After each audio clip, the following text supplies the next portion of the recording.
Hello ಪ್ರಿಯ ವೀಕ್ಷಕರೇ ಹಾಗೂ ಬಂಧುಗಳೇ, ಎಲ್ಲ ಹೇಗಿದ್ದೀರಾ? ನಾನು ತುಂಬ ಆರಾಮಾಗಿದ್ದೀನಿ. ಏನು ಎಲ್ಲ ಸೆಲೆಬ್ರೇಷನ್ನು ಜೋರ ನಿಮ್ಮ ಕಡೆಯಿಂದ? ಎಲ್ಲ ಏನೇನು ಮಾಡ್ತಿದ್ದೀರಾ ನನಗೆ ಕಮೆಂಟ್ ಮೂಲಕ ತಿಳಿಸಿ. ನಾನು ಇವತ್ತು ಗೊತ್ತಿಲ್ಲ ಹೋಗ್ತೀವಾ ಏನೋ ಅಂತ. ಹಸ್ಬೆಂಡಿಗೆ ಸೆಕೆಂಡ್ ಶಿಫ್ಟ್ ಇರೋದ್ರಿಂದ ಅವರು ಡ್ಯೂಟಿಗೆ ಹೋಗಿದ್ದಾರೆ. ಅವ್ರು ಬಂದಮೇಲೆ ಮಕ್ಕಳು ಕೇಳಿದರೆ ಫೈರ್ ವರ್ಕ್ಸ್ ನೋಡೋದಕ್ಕೆ ಕರ್ಕೊಂಡೋಗ್ಬೇಕು ಅವರನ್ನು.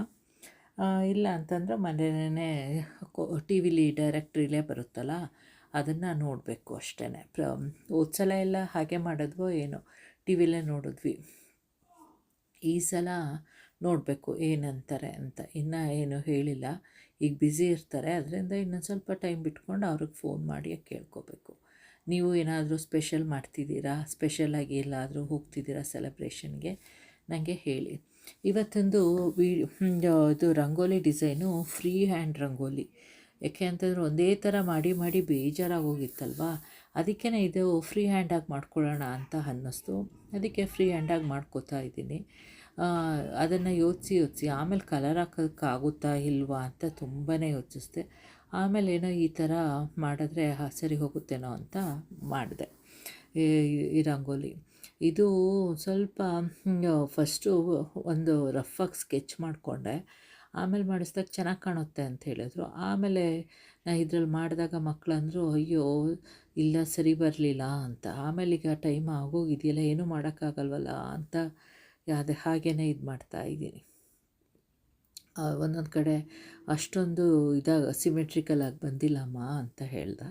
ಆದರೂ ಕೂತ್ಕೊಂಡು ಮಾಡಿದ್ನಲ್ಲ, ಪರವಾಗಿಲ್ಲ ಚೆನ್ನಾಗಿದೆ ಅಂತ ಅನ್ನಿಸ್ತು. ಒಂದು ಸ್ವಲ್ಪ ಪರ್ಫೆಕ್ಟಾಗಿ ಮಾಡೋದಕ್ಕೆ ರೋಬೋ ಅಲ್ವಲ್ಲ, ಒಂದು ಸ್ವಲ್ಪ ಸಿಮೆಟ್ರಿಕಲ್ ಆಗಿದ್ರೇ ಇದಲ್ವಾ ಮನುಷ್ಯ ಮಾಡಿದ್ದಾನೆ ಅಂತ ಗೊತ್ತಾಗೋದು ಅಂತ. ಅದಕ್ಕೇ ಇದನ್ನು ಹಾಗೆ ಅಪ್ಲೋಡ್ ಮಾಡ್ತಾಯಿದ್ದೀನಿ, ಏನೂ ಅಂದ್ಕೋಬೇಡಿ. ಆಮೇಲೆ ಇವತ್ತು ಮಂಗಳವಾರ ಅಲ್ವಾ, ಅದರಿಂದ ಏನು ಸ್ಪೆಷಲೆಲ್ಲ ಏನು ಮಾಡೋಕ್ಕೋಗಿಲ್ಲ. ಏನಿದ್ರು ನಾಳೆ ಮಾಡಿಕೊಂಡು ಹೋಗಬೇಕು. ನಾವು ಮಂಗಳವಾರ ಏನು ಇದು ಮಾಡಲ್ಲ, ನಾನ್ ವೆಜ್ ಯೂಸ್ ಮಾಡಲ್ಲ, ಮಕ್ಕಳು ಇದು ಮಾಡಲ್ಲ. ಆಮೇಲೆ ಮನೆಯವರು ಇಲ್ಲ, ಮನೆಯವರು ಒಂದೊಂದು ಸಲ ಏನಾದರೂ ಇದರಲ್ಲಿ ಬೇಜಾರಾಗಿದ್ದಾಗ ಇದು ಮಾಡಿಬಿಡ್ತಾರೆ ಅಷ್ಟೇ, ಗೊತ್ತಿಲ್ಲದೇ. ಇಲ್ಲಾಂದರೆ ಅವರು ಇದು ಮಾಡೋದಕ್ಕೆ ಹೋಗಲ್ಲ. ಅದು ಏನಕ್ಕೆ ಅಂತಂದರೆ, ಒಂದು ಮಿಸ್ಕ್ಯಾರೇಜ್ ಆದಮೇಲೆ ಒಂದು ಸಲ ದೇವಸ್ಥಾನಕ್ಕೆ ಹೋಗಿದ್ವಿ, ಸುಬ್ರಹ್ಮಣ್ಯ ಅನಿಸುತ್ತೆ ಇಲ್ಲಿ. ಆಗ ಅದನ್ನು ಅಂದ್ಕೊಂಡೆ ಮಂಗಳವಾರ ಇನ್ಮೇಲೆ ಯಾವತ್ತೂ ತಿನ್ನಲ್ಲ ಅಂತ. ಅವತ್ತಿಂದ ಬಿಟ್ಟಿದ್ದು, ಅದನ್ನು ಹಾಗೆ ಮುಂದುವರಿಸ್ಕೊಂಡು ಬರ್ತಿದ್ದೀನಿ. ಆಮೇಲೆ ಅದು ಏನಾಗೋಗುತ್ತೆ ಅಂದರೆ, ಅಪ್ಪಿತಪ್ಪಿ ಮರ್ತ್ಕೊಂಡೋ ಏನೋ ಎಲ್ಲಾದರೂ ಹೋದಾಗ ತಿನ್ನಂಗೆ ಮರ್ತ್ಕೊಂಡು ಬಾಯಿಗೆ ಹಾಕ್ಕೊಬಿಟ್ರೆ ಆಗ ಸಡನ್ನಾಗಿ ನೆನಪು ಬಂದುಬಿಡುತ್ತೆ. ಆಗ ಏನೋ ಒಂಥರ ಅದು ಉಗ್ದೇ ಬಿಟ್ಟಿರ್ತೀನಿ ಎಷ್ಟೋ ಸಲ. ಆಮೇಲೆ ಇನ್ನೊಂದು ಏನಾಯಿತು ಅಂತಂದರೆ, ಈ ಸಲ ಯಾವಾಗಲೂ ಥರ್ಸ್ಡೇ ಫ್ರೆಂಡ್ ಮನೆಗೆ ಹೋಗಿದ್ವಿ ಡಿನ್ನರಿಗೆ. ಆವತ್ತು ಏನು ಮಾಡೋದು, ಅವ್ರಿಗೆ ಹೇಗೆ ಹೇಳೋದು ಥರ್ಸ್ಡೇ ನಾನು ತಿನ್ನಲ್ಲ, ಏನು ಮಾಡಿರ್ತಾರೋ ಏನೋ ಅಂತ. ಸದ್ಯ ಅವರು ಆವಾಗ ಏನೋ ಫ್ರೆಂಡ್ ಮನೆಗೆ ಹೋಗಿದ್ದಾಗ ಅವ್ರ ಮನೇಲಿ ನಾನು ಹೇಳಿದ್ದೆ, ಏನೋ ನಾನ್ ವೆಜ್ಜು ಅಂದರೆ ಚಿಕನ್ ಎಲ್ಲ ತಿನ್ನಲ್ಲ ಅಂತ. ಅವ್ರು ಅದಕ್ಕೆ ಇನ್ನೊಬ್ಬರು ಫ್ರೆಂಡು ಇದ್ರಲ್ಲ, ಅವರು ಎಲ್ಲ ವೆಜ್ಜೇ ಮಾಡಿದರು. ಆಗ ನನಗೆ ಖುಷಿಯಾಯಿತು ಒಂಥರ. ಗುಡ್ ಇದು ಒಂಥರ ನಾ ಹೇಳ್ದೆ ಇದು ಮಾಡ್ಕೋಬೋದು ಅಂತ. ಒಂದೊಂದು ಸಲ ಎಷ್ಟು ಭಗವಂತ ನಮಗೆ ಹೆಲ್ಪ್ ಮಾಡ್ತಾನೆ ಅನ್ನೋದಕ್ಕೆ, ನಾವು ಮನಸ್ಸಿಂದ ಕೇಳ್ಕೊಳ್ಳೋದನ್ನು ಹೇಗೆ ನೆರವೇರಿಸ್ತಾನೆ ಅನ್ನೋದಕ್ಕೆ ಅದೇ ಸಾಕ್ಷಿಗಳು. ಯಾಕೆ ಅಂತಂದರೆ ತುಂಬಾ ಒಂಥರ ಬೇಜಾರು ಮಾಡ್ಕೋತಾ ಇದ್ದೆ, ಅಯ್ಯೋ ಏನು ಮಾಡೋದು, ತಿನ್ನಬಾರ್ದಲ್ಲ ಅಂದ್ಕೊಂಡು. ಆಗ ಅಂದ್ಕೊಂಡಾಗ ಅದು ಹಾಗೇ ಆಯಿತು, ಏನೂ ತಿನ್ನೋದಕ್ಕೆ ಇದಾಗಲಿಲ್ಲ ಅಂತ. ನಾ ಹೇಗೆ ಅಂದ್ಕೊಂಡಿದ್ನೋ ಹಾಗೇ. ಆಗ ಅಂದ್ಕೊಂಡೆ, ಹೌದು ಭಗವಂತ ನಮಗೆ ಕೇಳಿದ್ದನ್ನು ಕೊಡೋ ವರಪ್ರಸಾದ ಅವರೇ, ಇದು ಭಗವಂತನೇ. ಒಂದು ಕಲ್ಲು ಈ ಕಡೆಯಿಂದ ಆ ಕಡೆಗೆ ಮೂವ್ ಆಗಬೇಕು ಅಂದರೂ ಭಗವಂತನ ಕೃಪೆ ಇರಬೇಕು ಅಂತ. ಸುಮಾರು ಸಲ ಆ ಥರ ಎಲ್ಲ ಆಗುತ್ತೆ ನಾವು ಅಂದ್ಕೊಂಡಿದ್ದು. ಆಮೇಲೆ ಇನ್ನೊಂದು ಸಲ ಅಂತೂ ಯಾವಾಗ ಅಂತಂದರೆ, ತುಂಬ ಒಂಥರ ಡಿಪ್ರೆಷನ್ಗಿದಾಗಂಗೆ ಆಗ್ತಿತ್ತು. ಯಾಕೆ ಅಂತಂದರೆ ಆಗ್ತಾನೆ ಜಾಬ್ ಬಿಟ್ಟಿದ್ದೆ.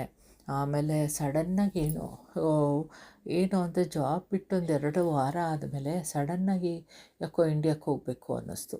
ಆಮೇಲೆ ಅಕ್ಕ ಅಂತಲೂ ಅಂದಿದ್ರು, ಯಾಕೋ ಡ್ಯಾಡಿಗೆ ಹುಷಾರಿರಲ್ಲ, ಮಧ್ಯೆ ಒಂದು ಸಲ ಬರೋದು ಒಳ್ಳೆಯದು, ಅಮ್ಮನೂ ಅಷ್ಟೊಂದು ಹುಷಾರು ತಪ್ತಾರೆ ಅಂತೆಲ್ಲ. ಆಗ ಹಂಗೆ ಅಂದ ತಕ್ಷಣವೇ ಏನೋ ಹೋಗೋಣ ಇದು ಮಾಡೋಣ ಅಂತ. ಆಮೇಲೆ ಹಸ್ಬೆಂಡು ಕಳಿಸ್ತಾರೋ ಇಲ್ವೋ ಅಂತ ಅನುಮಾನಿಸ್ ಬೇರೆ. ಆಮೇಲೆ ಅನುಮಾನಿಸಲೇ ಕೇಳಿಕೊಂಡೆ ಭಗವಂತನ, ಕಳಿಸೋದು ಭಗವಂತ ಅಂತ. ಆಮೇಲೆ ಕೇಳ್ಕೊಂಡಿದ್ದು ಕೊರಗಜ್ಜ. ಆಗ ಕೊರಗಜ್ಜದ್ದು ಮಹಿಮೆಗಳು ಅದು ಇದು ಎಲ್ಲ ತುಂಬ ನೋಡಿದ್ದೆ. ಆಗ ಅಂದ್ಕೊಂಡೆ ಅದು ವೆಡ್ನಸ್ಡೇ ಹಂಗೋ ಏನೋ ಟ್ಯೂಸ್ಡೇ ಹಂಗೆ ಆ ವೀಕಲ್ಲಿ ಅಂದ್ಕೊಂಡೆ. ಥರ್ಸ್ಡೇ ಹಸ್ಬೆಂಡ್ಗೆ ಹೇಳಿದೆ. ಹಸ್ಬೆಂಡ್ ಹೇಳಿದ್ರು ಟಿಕೆಟ್ನ ನಾಳೆ ನೋಡೋಣ ಬಿಡು ಅಂತಂದರು. ಆಮೇಲೆ ಸರಿ ಅಂತ ನೋಡಿದ್ವಿ. ಆಮೇಲೆ ನೋಡಿದ್ರೆ ಏರ್ಲೈನಲ್ಲಿ ಒನ್ ವೇಗೇ ತುಂಬ ರೇಟ್ ಇತ್ತು. ಆಮೇಲೆ ಒಂದು ಸಲ ಯಾವುದಕ್ಕೂ ಟ್ರಾವೆಲ್ಸಲ್ಲಿ ನೋಡೋಣ, ನೋಡು ಅಂತ ಹೇಳಿದ್ರು. ಸರಿ ಟ್ರಾವೆಲ್ಸಲ್ಲಿ ವಿಚಾರಿಸಿದೆ. ಫ್ರೈಡೇ ಸ್ಯಾಟರ್ಡೇ ಮಾರ್ನಿಂಗು ನನ್ನ ಟಿಕೆಟ್ ಬುಕ್ ಆಗೋಯಿತು. ಅದು ಎಷ್ಟು ಅನ್ಎಕ್ಸ್ಪೆಕ್ಟೆಡ್ಡು ಅಂತಂದರೆ, ಅದು ವಿತ್ತಿನ್ ಎಷ್ಟು ಒಂದು 3-4 ಡೇಸಲ್ಲೆಲ್ಲ ಫೈನಲೈಸ್ ಆಗಿ ಇದು ಸಂಡೇನ ಸಂಡೇ ಇದ್ದೆ ಮನೇಲಿ. ಒಂದು ಸ್ವಲ್ಪ ಪ್ಯಾಕಿಂಗು ಅದು ಇದು ಅಂತ ಮಾಡಿಕೊಂಡೆ. ಮಂಡೇ ಮಾರ್ನಿಂಗು ಫ್ಲೈಟು ಆ ಥರ ಆಯಿತು. ಆಮೇಲೆ ಏನೋ ಪ್ಯಾಕಿಂಗ್ ಅಂದರೆ ಒಂದು ಸ್ವಲ್ಪ ಹಾಗಾಗೆ ಮಾಡಿಕೊಂಡೆ. ಆಮೇಲೆ ಏನಿತ್ತು ಅದು ಶಾಪಿಂಗು ಅಂತೆಲ್ಲ ಏನಿರಲಿಲ್ಲ. ಪ್ಲ್ಯಾನ್ ಮಾಡಿದ್ದು ಯಾವಾಗಲೂ ವರ್ಕೌಟ್ ಆಗಲ್ಲ ನನಗಂತೂ. ಅನ್ಎಕ್ಸ್ಪೆಕ್ಟೆಡಾಗಿ ಆಗೋದೇ ಹೆಚ್ಚಿಗೆ ನಂದು. ಅದರಿಂದ ಹೆಚ್ಚಿಗೆ ಪ್ಲ್ಯಾನ್ ಮಾಡೋದಕ್ಕೆ ಹೋಗಲ್ಲ. ಹೇಗಾಗುತ್ತೋ ಹಾಗೆ ಫ್ಲೋಯಿಂಗ್ ವಾಟರ್ ಜೊತೆ, ಹರಿಯೋ ನೀರು ಜೊತೆ ಹರ್ಕೊಂಡು ಹೋಗೋ ಥರನೇ ಇದಾಗೋದು ನಂದು. ಆಗ ಕೊರಗಜ್ಜಂದು ತುಂಬ ಇದಾಯಿತು. ಆಮೇಲೆ ಇನ್ನೊಂದು ಅದೇ ಟೈಮ್ ಫ್ಲೈಟು ಏನಾಗೋಯಿತು, ಎಲ್ಲ ಬೋರ್ಡಿಂಗ್ ತೊಗೊಂಡ್ವಿ, ಎಲ್ಲ ಇದಾಯಿತು. ಕ್ಯೂ ತುಂಬ ಇತ್ತು. ಆಮೇಲೆ ಅಯ್ಯೋ ಫ್ಲೈಟ್ ಮಿಸ್ ಆಗುತ್ತೆ ಅಂದ್ಕೊಂಡ್ವಿ. ಚೆಕ್ಕಿನ್ ಆಗಿದ್ವಿ ಅಷ್ಟೇ. ಅಲ್ಲಿ ಬೋರ್ಡಿಂಗಿಗೆ ನಿಂತಿದ್ರೆ ಆಗ ಅದು ತುಂಬಾ ಏನೋ ಇದಾಗುತ್ತೆ, ತುಂಬ ಅಂದರೆ ತುಂಬ ರಶ್ ಇತ್ತು. ಆಗ ಅಯ್ಯೋ ಏನು ಮಾಡೋದು ಕೊರಗಜ್ಜ ನೀನೇ ಕಾಪಾಡು ಅಂತ ಅಂದ್ಕೊಂಡೆ. ಆಮೇಲೆ ನೋಡಿದ್ರೆ ಫ್ಲೈಟು 2 hours ಲೇಟೇನೋ. ಆಮೇಲೆ ಫ್ಲೈಟ್ ಲೇಟ್ ಆಯಿತು. ನಂದು 12 o'clockಗೆ ಟೇಕ್ ಆಫ್ ಆಗಬೇಕಾಗಿದ್ದು ಫ್ಲೈಟು 2 o'clock ಆದರೂ ಅಲ್ಲೇ ಇತ್ತು. 2 o'clockಗೆ ಟೇಕ್ ಆಫ್ ಆಯಿತು. 1:30 1:45 ಹಂಗೋ, ನಿಯರ್ಲಿ 2 hours ಹಿಡಿತು ಟೇಕ್ ಆಫ್ ಆಗೋದಕ್ಕೆ. ಆಮೇಲೆ ಅಲ್ಲಿ ಜರ್ನಿ ಇದು ಕೊಡ್ತಾರಲ್ಲ ರೂಟು, ಅದಂತೂ ಫ್ಲೈಟಲ್ಲಿ ಕೊಡಲೇ ಇಲ್ಲ. ಆಮೇಲೆ ಯಾವಾಗ ಕೋಲಾಲಂಪುರ್ ಹತ್ರ ಆಗ್ತಿದ್ದೀವಿ ಅಂತಂದಾಗ ಅದು ಬಂತು. ಆಮೇಲೆ ನೋಡಿದ್ರೆ 10 minutes ಅರ್ಲಿಯಾಗಿ ಕೋಲಾಲಂಪುರ್ ತಲುಪಿದ್ವಿ. ಆಗ ಒಂಥರ ಖುಷಿ ಆಯಿತು ಕೊರಗಜ್ಜ ಅಂತ. ಇದು ಆವಾಗಲಿಂದ ನಾನು ಕೊರಗಜ್ಜನ ತುಂಬ ನಂಬ್ತೀನಿ. ಆಮೇಲೆ ಫಸ್ಟ್ ಬಂದ ದಿನ ಮಂಡೇ ಇದಾದೆ, ಮೈಸೂರು ತಲುಪಿದ್ದು ಟ್ಯೂಸ್ಡೇ ಮಾರ್ನಿಂಗ್ ಅರ್ಲಿ ಮಾರ್ನಿಂಗು.